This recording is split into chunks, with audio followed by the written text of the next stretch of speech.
On va parler un peu du jour où mon genou m'a lâché en plein match. On jouait notre finale pour monter en départemental 1. On est en mai 2024 à ce moment-là. Et là, mon genou me lâche juste après le début de la mi-temps sur un appui, tout simplement.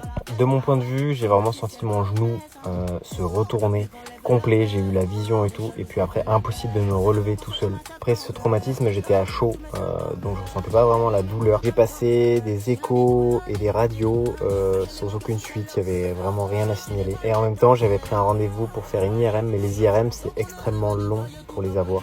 Donc j'ai mis genre 3 semaines pour avoir une IRM. Donc en attendant le rendez-vous de l'IRM, je me repose et pendant 3 semaines je fais aucun sport, rien du tout. Donc je me sens vraiment mieux, je peux bien plier la jambe, je peux tout faire.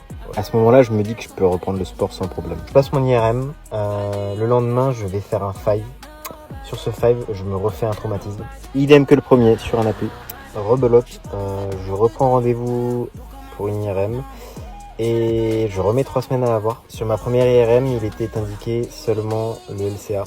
Et sur ma deuxième IRM que j'ai passée, la fissure au ménisque s'est rajoutée. Comme si la rupture du ligament croisé antérieur n'était pas déjà suffisante. Je vous en dis pas plus, je vous laisserai voir la partie 2 qui arrivera très prochainement.